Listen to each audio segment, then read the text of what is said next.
All right, I'd like to call this meeting to order. Would everyone please stand for the Pledge of Allegiance? I pledge allegiance to the flag of the United States of America and to the republic for which it stands, one nation, under God, indivisible, with liberty and justice for all.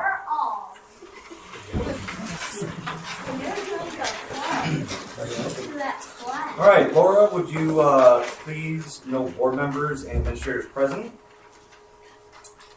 Board, you have an agenda in front of you. Are there any changes that need to be made? I would like to make one. Strategic planning, I ended up including it in my Friday update, and we're still working on a date now. So you're going to have to kind of pause and figure that part out. And we'll talk with everybody and try to get something that's going to be agreeable for everybody. So nothing else to update other than working on the date. Further information now.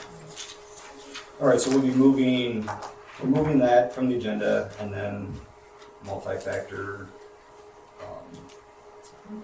would move to E, and then so on and so forth. That would be my recommendation, yeah. Sounds good. May I have a motion to approve the agenda as amended? I'll make a motion to approve the agenda as amended. I'll support. All in favor, say aye. Aye.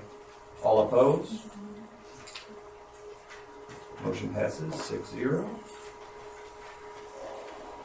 All right, next up is the consent agenda, which includes approval of meeting minutes from February 20th and March 13th, 2023, and approval of accounts payable in the amount of $806,893.17 for the month of February 2023. And then the approval for the treasurer's report dated February 28th, 2023, with a balance of $21,550,427.48. We also have a new hire. Yes, Mr. Andrew Lang has been with us, but was employed through EduStaff. He is our grounds person, does the amazing job getting our baseball diamonds all together, etc. Just an amazing worker. And we brought him in-house versus hiring through EduStaff, so he's been with us a while. Just a change in that, who's paying the bill, etc. So important that we keep him. I think everybody, if I recall, when we were on Zoom, he actually was one of our Above and Beyond award winners many whiles ago, because he's really a hard worker. So that's the only change. So at this time, I'd entertain a motion for the approval of the consent agenda as presented. I motion to approve the consent agenda as presented. Support. May I get a roll call vote, please? Simmons, Yes. Eberstein, Yes. Shoup, Yes. Corsi, Yes. Wilk, Yes. Overgaard. Yes. Motion passes 6-0. Next up, community input, agenda items only. At this time, we'd like to, if you would like to speak on agenda items only, you may do so. Just state your full name for the record, and you'll be limited to 3 minutes. Is there anyone on the list?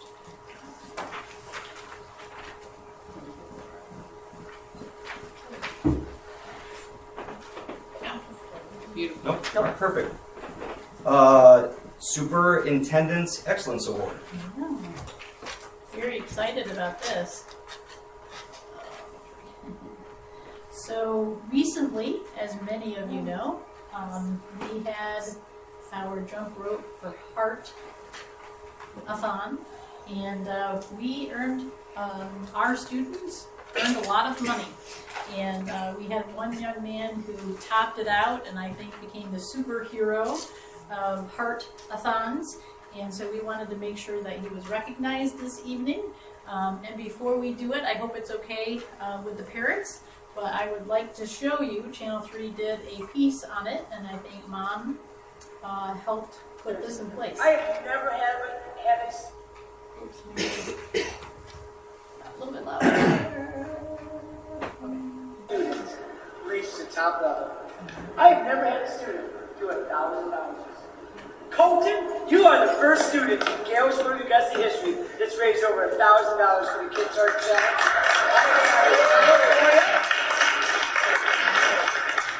Congratulations. And Colton, Your name's going to go on that post over there, and this gym is going to have your name on it. It's going to be the Colton Gale Gym. What do you say? Congratulations. All right, so thanks, Jeff, thank you. And in your morning headlines now, two state lawmakers from Van Buren County. Right, well, he's here in the room, right? Mr. Marasco, would you come up also, and Colton's parents?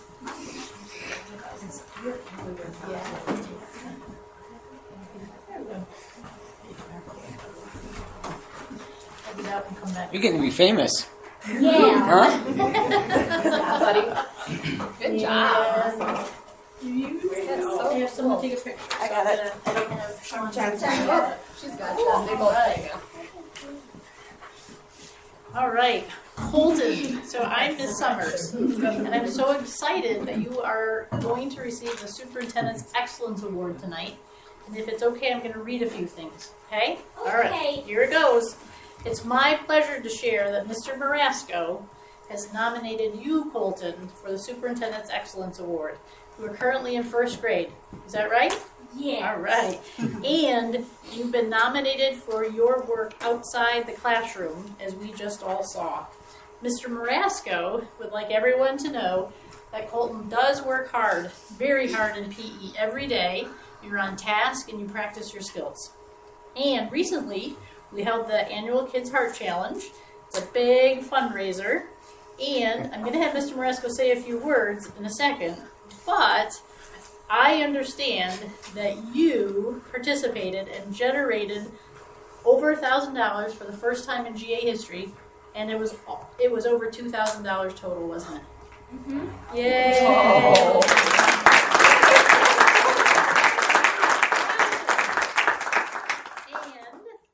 And so we have a certificate for you. This one's for you. We have a special gift. If you want to stand by Mom and Dad, and then for just a second, if we don't mind, I'd like to have Mr. Marasco say a few more words. So we had a kickoff assembly in February to kind of kick off the whole event, and Colton came up to me, and his aide came up and said, you know, he wants to raise $1,000. I'm thinking, okay. That's never been done before. I mean, just that's, you know, $600, $700, $800 has usually been our max, and I'm like, whatever, and like, I kept following along, like each day I get like reports and stuff, who's raising what money, and it kept going up and up and up and up, and next thing I knew, he was like the first one over $1,000. And then he kept going, and I had two more kids. It got to be a little bit of a competition because I think the kids can see it and the parents could see it.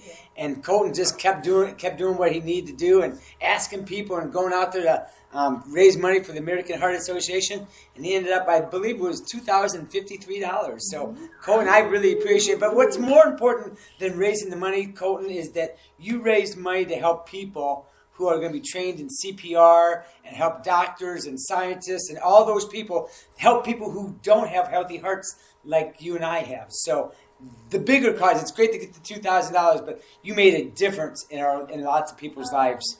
So we appreciate that, Colton. Thank you.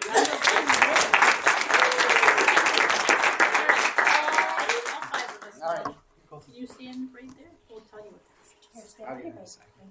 Look that way for a picture. Oh, look at me. Right. Say cheese. For a picture. Say cheese. For $2,000. Nice job, guys. Yeah.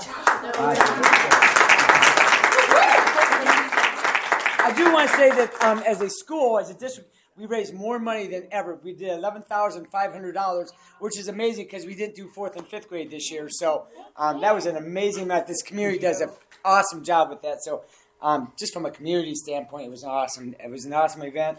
I had some wonderful high school seniors to help mentor that day. They're just wonderful kids, and just the way the staff cooperates and participates, it's a great event. So just want to thank everyone that was involved with that. Mr. Marasco, how much has GA raised for the American Heart Association? I'm going to say we're probably now close to $150,000 over the 22 years. Wow. That's a lot of people that we help with that. Thank you for that.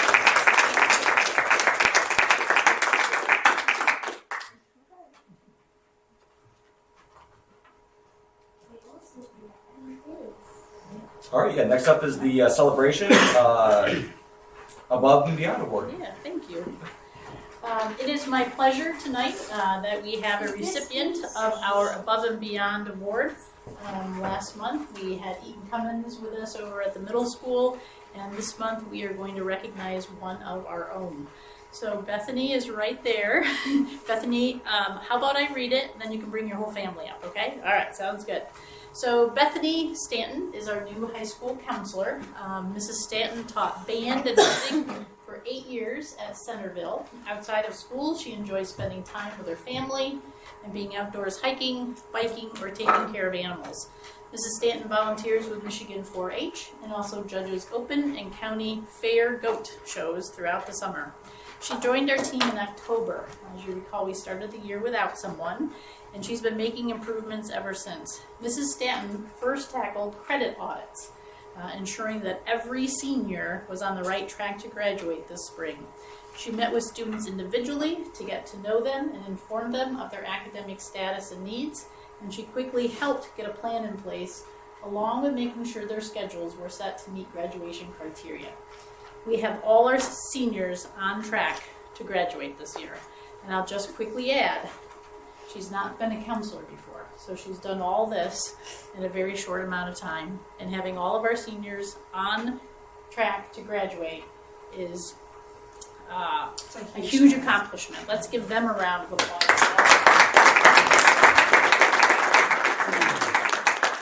So after getting the seniors on track, Bethany moved on to other grade levels and cleaned up our credit audit process. Students know they can meet with her for future planning and questions about their schedules.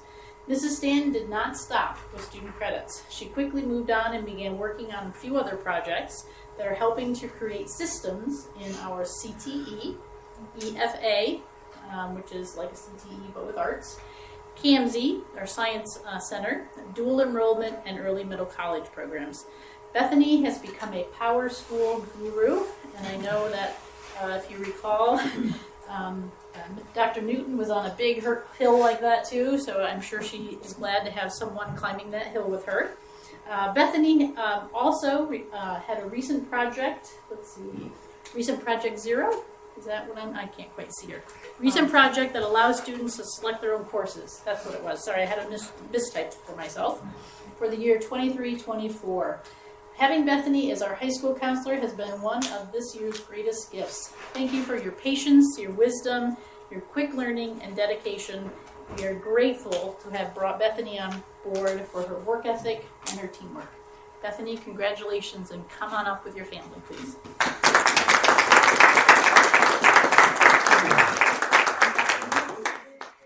Dr. Newton, will you come up too? Yes.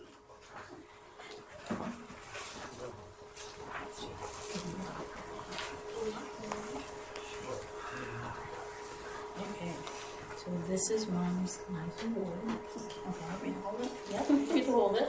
She gets a pin that says Above and Beyond. You want to hold that for Mom? And she gets a Galesburg-Augusta community pen. Hold it. Pretty cool, huh? No, she doesn't. She doesn't. So, yes. Thanks, Jen. Yep. 1, 2, 3. So, put you on the spot. How was it then? Coming to GA, I know you have a dream of becoming a school counselor, and you're really, hitting the ground running. So, I love it here. I think this is your first time getting introduced to the board. It is. So, yeah. I'm glad to hear you like goats. You guys show goats? You like goats? You do? Yeah, me too. Anything at all, or anything you want to say? I'm really thankful to be here, and thank you for having me today. I think it's really nice that you have a full team now in your office staff. So It's wonderful. all right, thank you so much, Bethany, for joining me.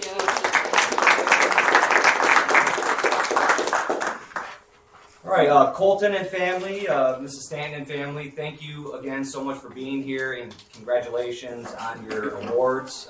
It's students, families, and team members like yourselves that make Galesburg such a wonderful place. Now's a good time. If you guys want to leave, feel free. If you want to stick around for the rest of the meeting, you're also more than welcome to stick around. All right, thanks again. Next up is the bond update. I think it's coming back up. Sorry about that. All right. So, for the bond update, we have an important approval this evening. while this furniture process of picking furniture wasn't near as big as the middle school, quite a bit smaller actually, just a couple of classrooms and a steam room. We have Tower Pinkster here to share with us our process, what we did, where we are, what I can tell you, and I think I put this in my update too, is what was nice is because Shelby was involved in the middle school project, she knew what we did last time, what we looked at last time, where we settled last time, and so she was really able to be thinking about that ahead of time before our first 2 meetings. So we had 2 meetings because it's timely. So I'm going to turn it over to the 2 of you. Absolutely. I believe the board received information ahead of time. Not sure if we want to share that for community or not. I'll give it. Is it in the whole packet? Let me disconnect so you don't get. Of course. I see. Here. Good evening, all. Thank you for having us. So obviously most of you all have met me through the design process, if not of this bond, of your previous bond at the middle school. But for those who haven't, I don't think, Christy, we've met. Nope, not yet. I'm Shelby Eisminger. I'm a senior interior designer with Tower Pinkster. And then this is my coworker, Paul Henry, furniture director or furniture lead, moving forward at Tower Pinkster. So he's joined our team with over 15 years of experience in furniture. So while I'd like to think we did a pretty great job at the middle school, it was really great to add him to our team between Project A and Project B and really have that additional backing and expertise. So that was a little change between the staffing of Project 1 and the staffing of Project 2. As Wendy alluded to, we really did use our middle school project as a basis of design. We continue to hear that the types of furniture, the quality of furniture, and the installation itself has been successful for the middle school. And that the quality has really, we haven't had warranty issues, we haven't had replacement issues, we've been very, very happy with what's happened. What we also know is that a primary school is different from a middle school. So what we had aimed to do was first set a budget. We know that our construction managers have a very, very large budget for our project as a whole. For those of you who sat through every painful meeting where we cut scope from almost every facet to be able to afford any piece and part that we may want, we know that that money can be tight. So we set a budget for furniture about a year ago, March 2nd of 2022, and then have been working to bring that budget down through smart swaps and intentional selections along the way. Admittedly, our industry, furniture specifically, sorry you all, I have your back too, has been seeing about 17% increase every 6 months, depending on the category. So it's actually escalating faster than steel, faster than lumber. It started to level out, but it has been a pretty dramatic shift. Much of that we're speculating as a result of many of these pricing groups we're about to talk about had required manufacturers to hold their pricing for a certain period of time. So they were unable to raise their prices as consistently throughout the pandemic as other industries. So when contracts expired, naturally they wanted to make up for some lost incomes. Long story short, this isn't all doom and gloom. We're actually here with great news today. We'll get to it on our last page, but we're under budget. We're under budget by around $26,000 you'll see today. We're pleased to be able to walk through that and also let you know we've added things. But what I do want to talk about is the way we're planning to purchase and procure this furniture, because it is not a bid. And I want to make sure we understand how we're getting the most competitive purchasing without bidding. And we are using pricing consortiums and contract pricing groups. Basically, they are pre-bid, they are bid, RFPs are issued, where we're able to join a buying group and get better, more competitive pricing than if we were to bid a smaller project. As a result of this being a roughly $250,000 project, we're not able to gain quantity discounts, quality, and size of bond discounts like we were with the middle school, which if I'm not mistaken was about $570. Yeah, that's what I would say.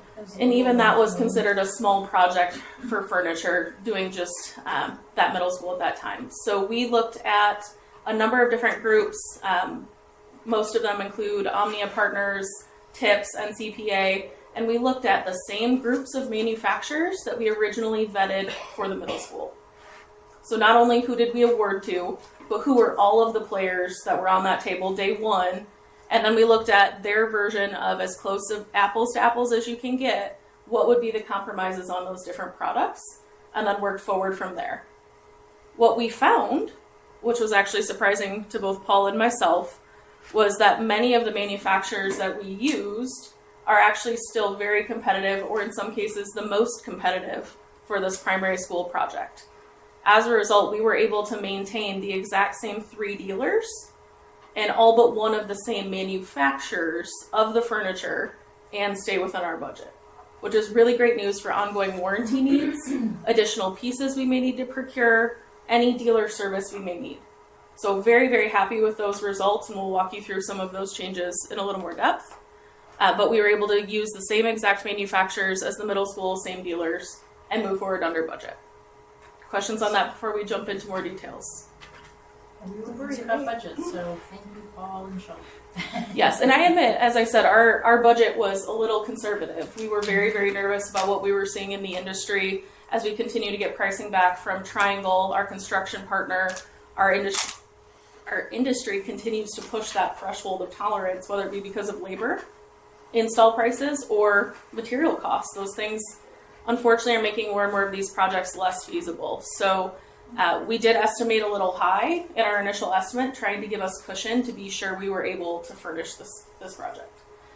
Specifically, I apologize for not opening there, this project is inclusive of the primary school addition furniture. That is all of what's included in this package. We are not currently purchasing furniture for any of the other smaller bond projects. Make sense? Wonderful, thank you. So we put a summary package together. Paul and I will kind of both walk you through the specifics here. Really walking through what was the scope we aimed to accomplish, what were our goals within that scope, and then a little bit of the pretty pictures and where did we land and where are we headed. So our scope was 4 fourth grade classrooms, 1 K through 4 STEAM classroom. We had a student commons area, 2 small group rooms, and then an itinerant staff office, which is part of a renovated space. As we met with the team, the goals were to create an environment that was highly flexible and adaptable. We wanted to make sure the classroom settings were adjustable for the instruction, supported the students in that space.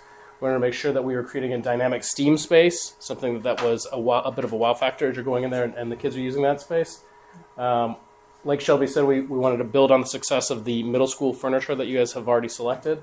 And then utilize the cooperative purchasing process, like Shelby mentioned, to make sure we were getting the best possible prices for that. At the bottom of this page, which was included in your packet, you see a glimpse of the furniture plan.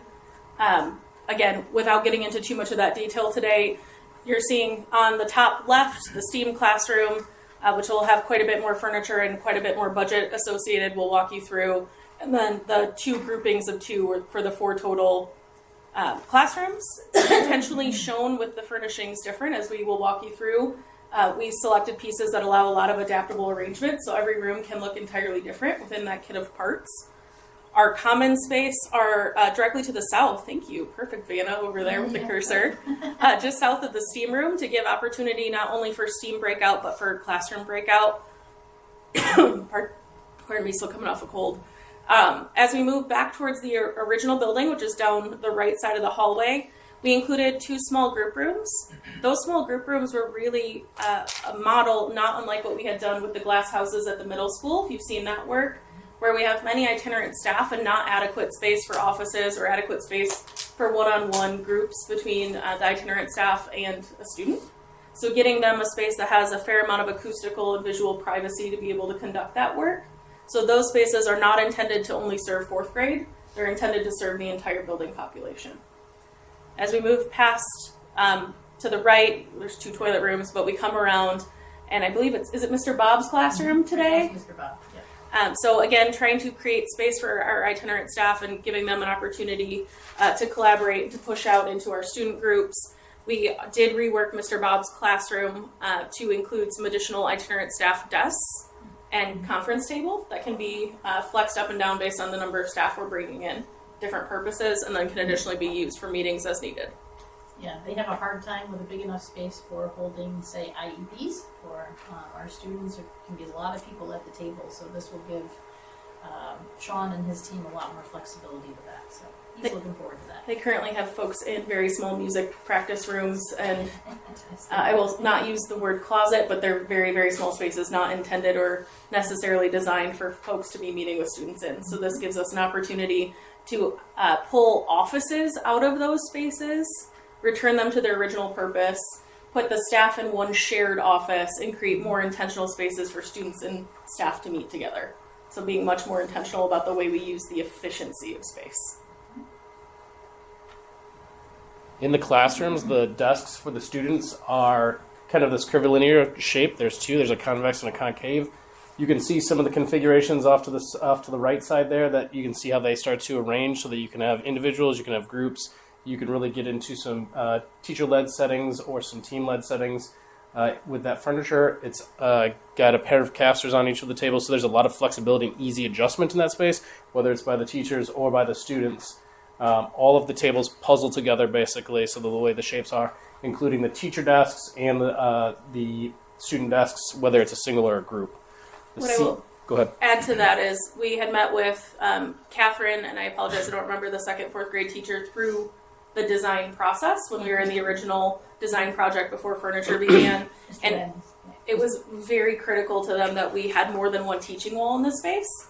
So when it came time to move from the building design to the furniture design, it was critical that they're able to rotate that projector and be able to utilize the room in multiple formats and for multiple purposes. So this would be the first example of a deviation from the middle school. We had explored shapes of tables when we went through the middle school committee process, and it was determined that because of the size and shape of the middle school classrooms, which are a fair bit smaller than these spaces, that shape may be a disadvantage to the footprint we were working within. When it came time to talk about the primary school, we also had a lot of feedback from Sean, of course, your principal, and really wanting to look at not all individual tables that can make for a very messy and cumbersome rearrangement, but also group tables. So you'll see those examples of individual tables, but there are actually 3 shapes of student accessible tables within the room. We have those thumbprints, if you will, the convex, concave. We have what is called a fusion, but I call it the ripple table. So you see the little waves that fit together nicely in various configurations. And then you have the semicircle table, which is called a base station, which nests up nicely to both of them. So the idea being that we really are giving educators the ability to set up their classrooms, not just once for the year, but to really to suit and start to imagine how does curriculum become influenced by the way that we arrange our space and the opportunities we provide our students within it. So yes, it's cute, but there is a lot more psychology to the to the space beyond the cuteness. One of the additions, or several of the additions, we did not believe would be able to be accomplished in our initial budget were additional mobile bookcases. We were able to provide 1 each at the middle school. We were able to provide 2 each here.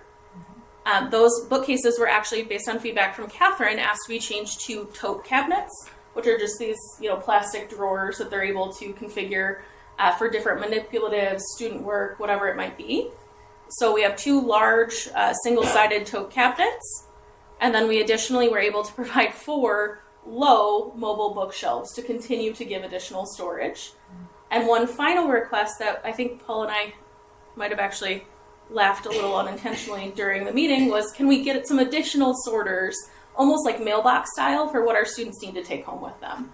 And actually using a creative solution from Paul, we're able to do that above counter in an area where we didn't have upper cabinets in our architectural package. We're able to provide a really nice, durable slat wall system with adjustable mailboxes.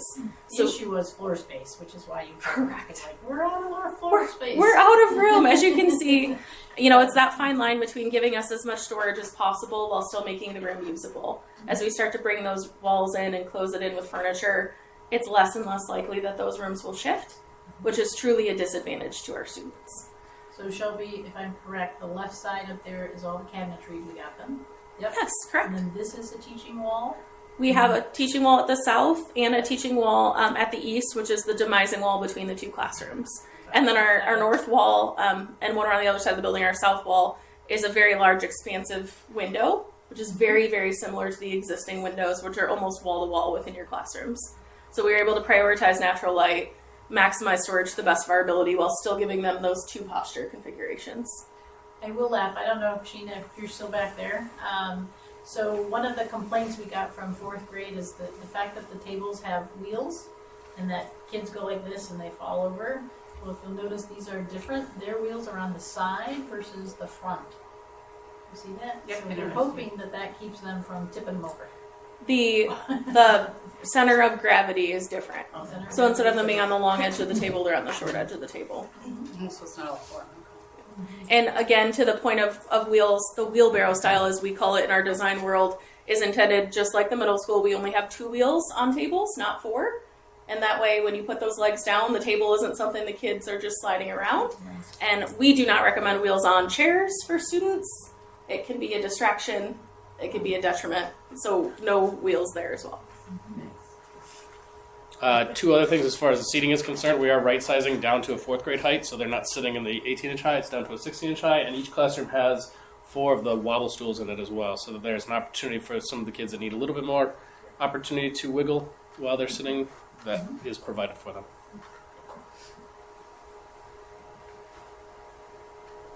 Teacher stations are nearly identical to what they have at the middle school with a slight adjustment. The storage is a smaller storage piece. Still tucks underneath, again, maximizing that square footage that we need. And the teacher stand is a mobile piece that rolls around and nests up some of the furniture, the desks, like we had talked about, the base station as well. So, again, lots of flexibility and adaptability in there for their engagements to be tailored to their needs. We heard from Catherine they had to have the same teacher's chair. They'd all lived in them for the last year, and by golly, they needed that chair. So we've got that chair. She was taking hers with her. They're very nice. Fortunate we could afford them again. Yes. Okay. The STEAM classroom is one where we knew we were addressing the entire school with this one, so we want to make sure that we had the appropriate seating here. So we've got 3 different levels of seating. We've got seating on the right-hand side of the space with the circles around it. Those are sushi tables, so lower with floor pads for the students to sit on, and then it steps up a few different inches as you go back into the space. We have some height-adjustable wobble stools in this room, as well as 2 different heights of chairs as well, so that we can seat everybody in that space comfortably and support different heights and postures while they're using that space. Everything is mobile as well, so the teachers can adjust that furniture easily. We've got a large demonstration table in the center, and then we've added some play walls on the perimeter. We've got a pegboard system here, and then there'll be a Lego wall as well. So a lot of interactive elements to help that space be pretty fantastic and exciting. Yeah, I will add the way that this room was configured from the design standpoint, which some of you were able to be a part of, was really the idea of creating no one front of the room. So from a technology standpoint during design, we went to a cart system rather than a wall-based system for this room, and really created an environment where there's kind of a wet activity zone to the south, more of a large marker board activity to the east, more of a dry zone to the north. So we really want this room to be a room, again, where we're configuring to the activity, to the module. Those playboards were something we had hoped we could include in the design package, and we did pull them out to reduce cost. I know, Chris. We actually got a more competitive quote from our furniture dealers than we did from our construction partners, which shocked us. It was about 25-27% lower.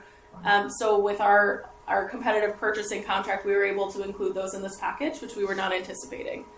What's great about the pegboard, it's why are we putting pegboard on a wall? You can start to see the example of the ball drop. So those are actually kits that you can buy with the playboard, which we've included in this package, that are curriculum. So there's a pulley system and gears, there's a ball drop, there's kind of a little peg toss game, if you will. And the idea being that we're teaching that STEAM doesn't just happen on a table, but engineering and math is life around us. So really encouraging us to use all surfaces within the room rather than just the desk surface. Questions? I thought you were teasing us with No, we when I saw it, I was like, wait, what? we received an incredibly competitive quote, so we have included it within this budget. Awesome. Looking is very exciting. And you notice too, one of the things that, Mrs. Latinka, and rightly so, wanted to make sure that the tables had places for kids to have stuff, right?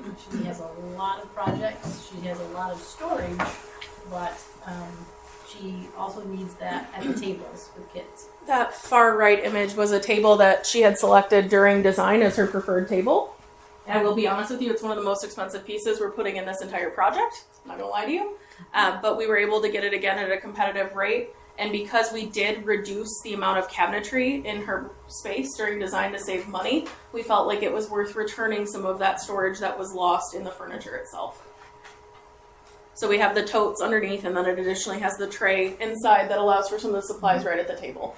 Yeah, it's not easy teaching kindergarten, first, second, third, fourth, right? There's a lot of different materials. Oops, so sorry. Skipping ahead to the great news.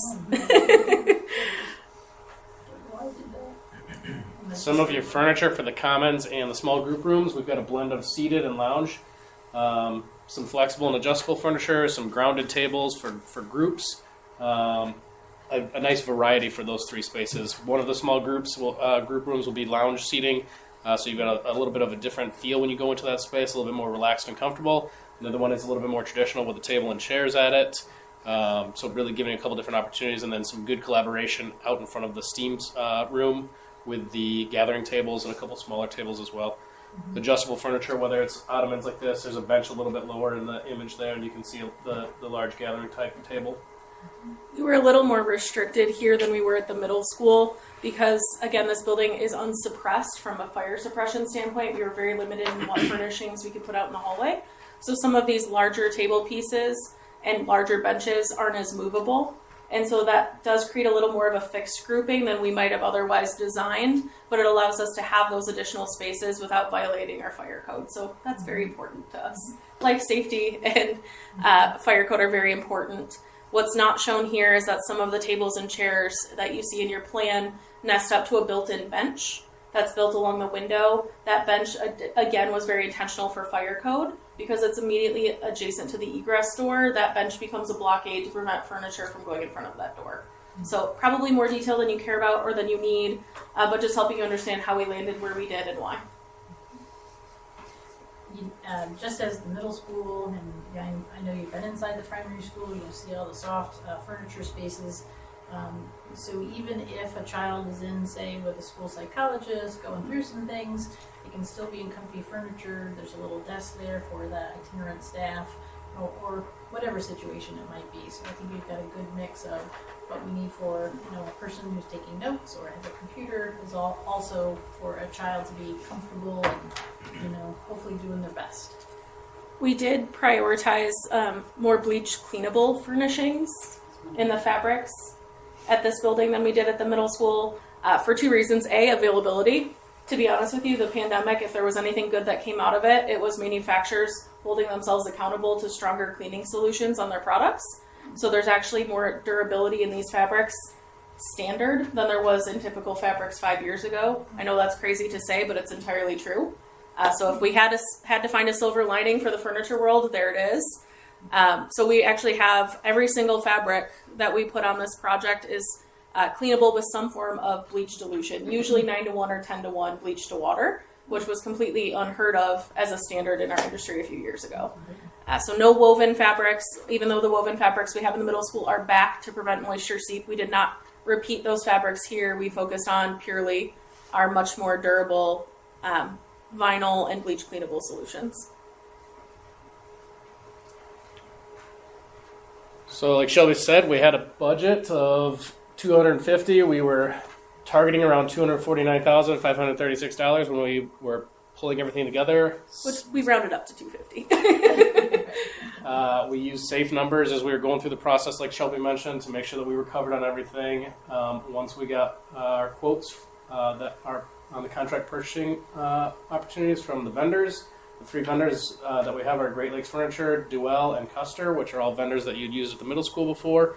And you can see they've got a pretty even breakdown across the board on what their costs are for their individual pieces and what they're providing. And that brought our total to $224,929 and 98 cents, which was $24,600 under budget. So pretty pleased with where we came with the pricing and everything. That's great. Hopefully we didn't get too far in the weeds. Is there anything you're curious about that we've missed, that we've overlooked? Happy to elaborate wherever we can if it's helpful. Well, I want to thank both of you too. They do a fantastic job of helping us pick colors. We did that at the last meeting. So again, kind of going off what the middle school was, but making some changes as well, both in terms of durability, cleanliness, but also tying into the primary school. So it's going to be beautiful, the colors we've chosen. Thank you. Yeah. I will also say many of these items had to be quick ship because of the nature of how fast this edition is going up with August. That's the one thing I failed to mention. That was another advantage with going with our pricing contract versus a bid, is that we've probably saved ourselves about 6 weeks. So hopefully with your approval tonight, fingers crossed, we're very much on schedule. Most of the manufacturers we're working with either have products that they're making ahead of time in advance for school years, whether that's because of the finish combination we picked versus going with the custom combination, or whether that be just their manufacturing processes. Many others of the manufacturers are actually based right here in Michigan. So not only are we supporting local dealers, but we also have many, many Michigan-made products on this list. So that helps with our lead time, and honestly just feels good to support our own communities. That's I great. think that's all. Thank you guys so much. Yeah, thank you.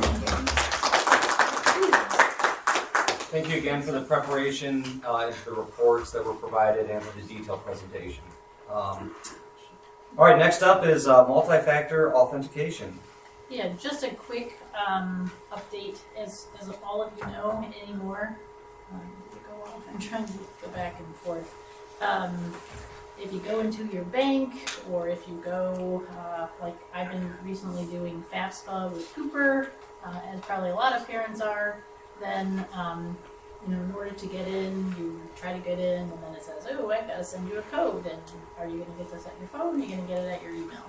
Well, as you also probably know, there's been a lot of schools who've been hacked. One, I think was Milwaukee or Minneapolis. What did I say? I think it was Minneapolis. They got shut down for 5 days because they were hacked.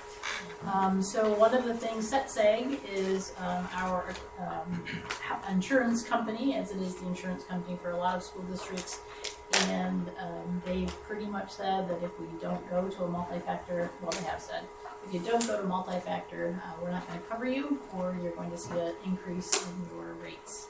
And so it really is as simple as what you already know.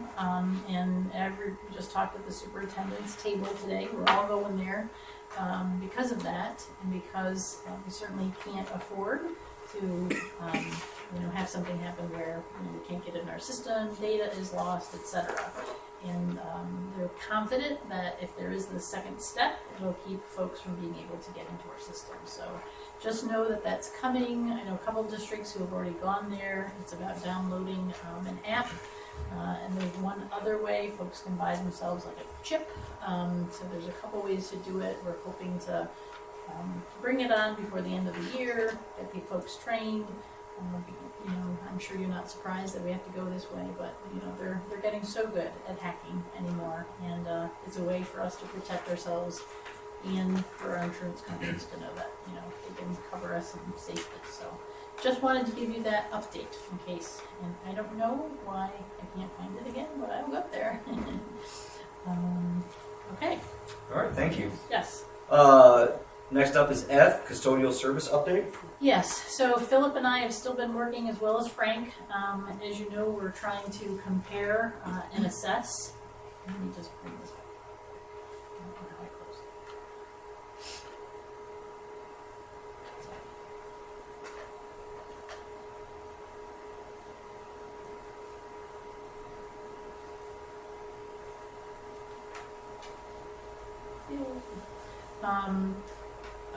Assess, because we've been having issues with our custodial, and again, we're meeting every week with them, and we certainly, are told things are going to get better, we'll get more people, we continue to have issues, and we're not surprised, and so we've shared with you that we are working on cost comparisons about if we were to go with this company, what are their costs. This is the end of our 3rd year of the contract, so this is the time if we were going to look at something different.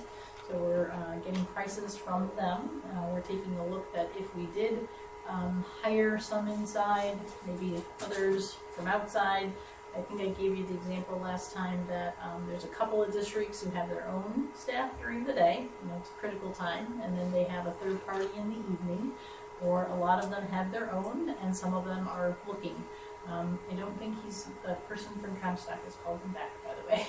So I don't know if you want to reach out to him. So again, we're just doing the monetary comparison now, and we're not really, we're not quite that much farther until we hear back from RNA as to what they would be looking at for price increases for next year. Prices are going to go up. They're going to go up in custodial. They're going to get some transportation. We know this, and so that's all also something we have to be aware as we're looking at the budget for next year. That was it. All right. G, Food Service Emergency Director update. Yes, also just very quick, I had shared with you that because Cheryl Cadwell has, left, we do need someone to be managing the ship. Philip and I met last week with Chartwells, and again, this is just for a food service director to get us through the end of the year. We're hoping, I'll be meeting with food service staff soon with the gentleman from Chartwells who will probably be overseeing the site, and signing a contract for those 60 days. That's what the Michigan Department of Ed allows us to do, is 60 days. And then during that time, we can begin to put out an RFP and see where we go. So again, no decisions for the future, but some things have come up. Something needs to be licensed, somebody needs to know if they're free and reduced, and so those are the things that we need a temporary food service director to do for us. So we're going to start that hopefully during spring break or right after spring break. So, questions? Does that change menu yet or not at this point? He can change menu. There isn't enough time to do a lot of changes in the next 60 days, but that's certainly something that they will look through. And certainly as we move forward, and I think I shared with you, companies like Chartwells, and there are others, because they're large, they can purchase food, different quantities, different varieties, cheaper than we can get on our own. So depending on where the board decides to go in the future, that's certainly something that can be advantageous from a company like that. All right. So we're up to business items for discussion, monthly budget discussion. Yeah, in your packet is the regular, statement of revenues and expenditure, that budget comparison. We're 8 months into the fiscal year. I have a couple of notes on there in the revenue section.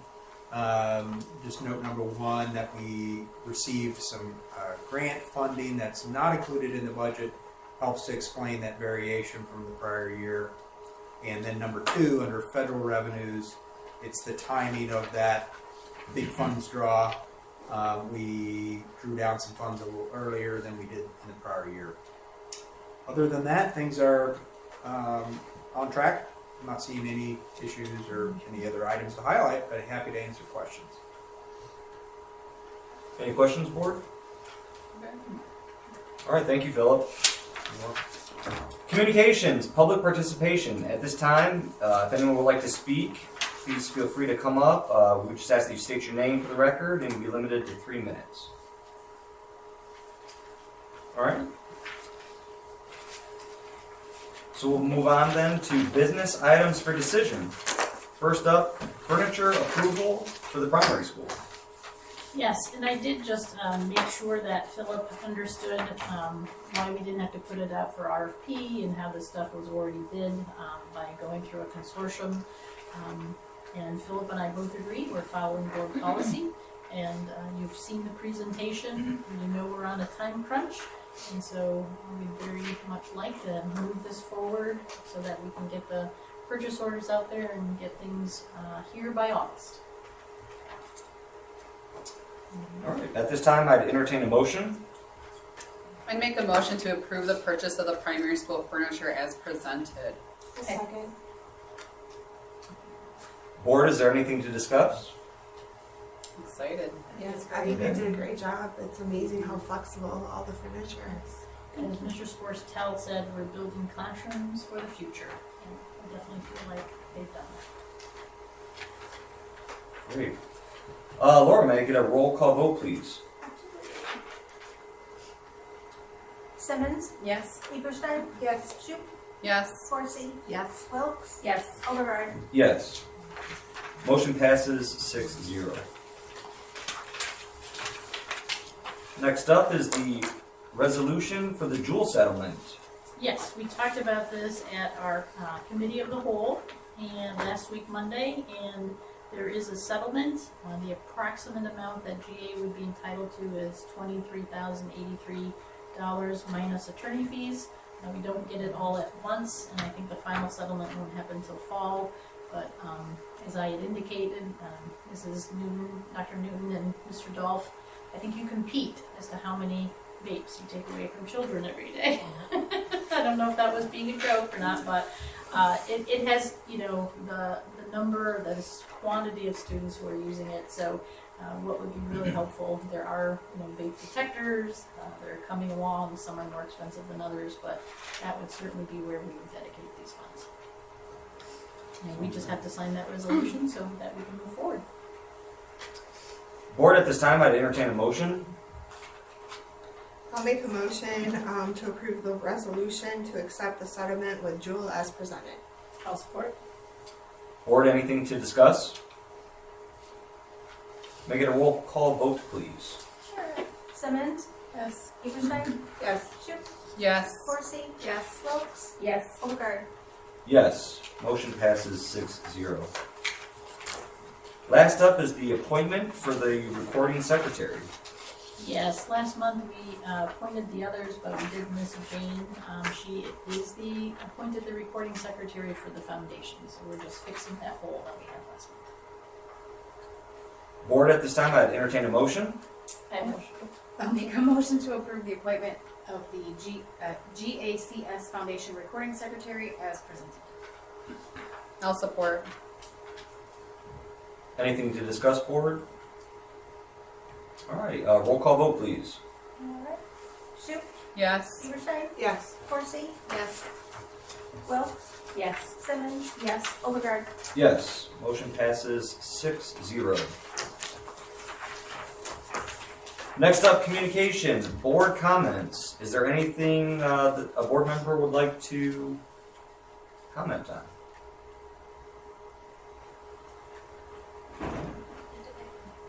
All right. Then we'll move on to superintendent update. Yes, so appreciated. A couple of us having been able to be at the KCSOA last week. It is probably the third or fourth time I have now been getting more and more information about all that's happening in Lansing. It's a really intense time. Unfortunately, it also sounds like we probably won't be getting a budget as early as we thought because they're working so much on legislation. So keeping our fingers crossed. By now, we should have heard from the Senate and the legislature, but they haven't put their budgets together. Still hopeful that we'll know them before we do our own budget in June. But again, feel free to contact legislators and tell them how important it is that we know what our budget will be and that we're not having to guess.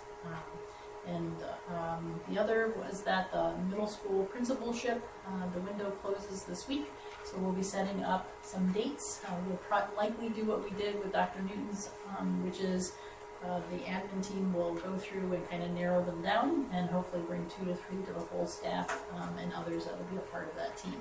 So I haven't asked yet Shayna to be looking at some parent names, but we'll make sure that we get some parents on that team and some students, and then as many staff as it'll be after school, obviously. So we're looking forward to that, as hard as a decision it is, but we are looking forward to bringing on the right person. So, and let me see. There was one more thing.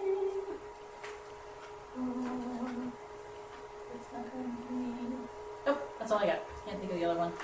So yeah, and thanks everybody. I know everybody's super busy. We'll get back to strategic planning. The session went great last week. I think everybody got a really good idea about how to do a focus group, to do data, and then how this team, creates a plan. We shared several strategic plans, big and small, and answered a lot of questions. So yeah, so we're excited that hopefully we'll start the next year off with our new goals, and that's what our opening day will be about in the district. So, and that's all I have. All right, thank you. Next up is closed session. So we're going into closed session for the purposes of contract negotiation discussion. Oh, okay. So let's go ahead and. Do I need a motion? Okay, I'll entertain a motion to go into closed session for the purposes of negotiations. I would make a motion to go into closed session for negotiations. I'll support. Do we need a roll call vote on that? I think there's a yay. All right, all in favor, say aye. Aye. All opposed? Thank you, everyone. So closed session, yeah, as of 7:30. Thanks. Rock and roll time.